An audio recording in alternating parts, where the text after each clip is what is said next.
अथ श्रीयाज्ञवल्क्यप्रोक्तं शिवरक्षास्तोत्रम्। श्रीगणेशाय नमः। विनियोगः। ॐ अस्य श्री शिवरक्षास्तोत्रमन्त्रस्य याज्ञवल्क्य ऋषिः श्री सदाशिवो देवता अनुष्टुप् छन्दः श्री सदाशिवप्रीत्यर्थं शिवरक्षास्तोत्र जपे विनियोगः।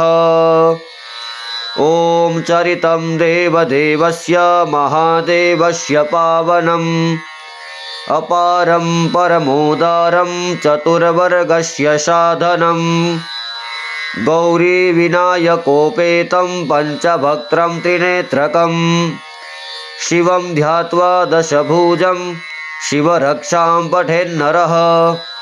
गंगाधरः शिरः पातु भालम् अर्धेन्दुशेखरः नयने मदनध्वंसी कर्णो सर्पविभूषण घ्राणं पातु पुरारातिः मुखं पातु जगत्पतिः जिह्वां वागीश्वरः पातु कन्धराशितिकन्धरः श्रीकण्ठः पातु मे कण्ठं स्कन्दो विश्वधुरन्धरः भुजो भूभार संहर्ता करो पातु पिनाकदृक् हृदयं शङ्करः पातु जठरं गिरिजापतिः नाभिमृत्युञ्जयः पातु कटिव्याघ्राजिनम्बरः शक्तिनी पातु दीनार्थ शरणागतवत्सलः उरुमहेश्वरः पातु झानुनी जगदीश्वरः जङ्घे पातु जगत्कर्ता गुल्फो पातु गणाधिपः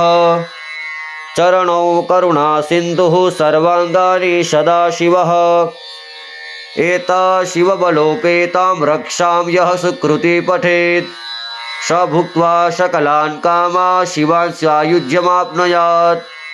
ग्रहभूतपिशाचाद्यास्त्रैलोक्ये विचरन्ति ये दुरादाशु पलायन्ते शिवनामाभिरक्षणात्। अभयङ्करनामेदं कवचं पार्वतीपतेः भक्त्या बिभर्ति यः कण्ठे तस्य वश्यं जगत्त्रयम्। इमां नारायणः स्वप्ने शिवरक्षा यथा दिशत् प्रातरुत्थाय योगीन्द्रो याज्ञवल्क्यः तथा लिखत्। इति श्रीयाज्ञवल्क्यप्रोक्तं शिवरक्षास्तोत्रं सम्पूर्णम्। मृत्युञ्जय महादेव त्राहि मां शरणागत जन्म मृत्यु जरा व्याधि पीडितं कर्मबन्धनैः। ॐ नमः शिवाय।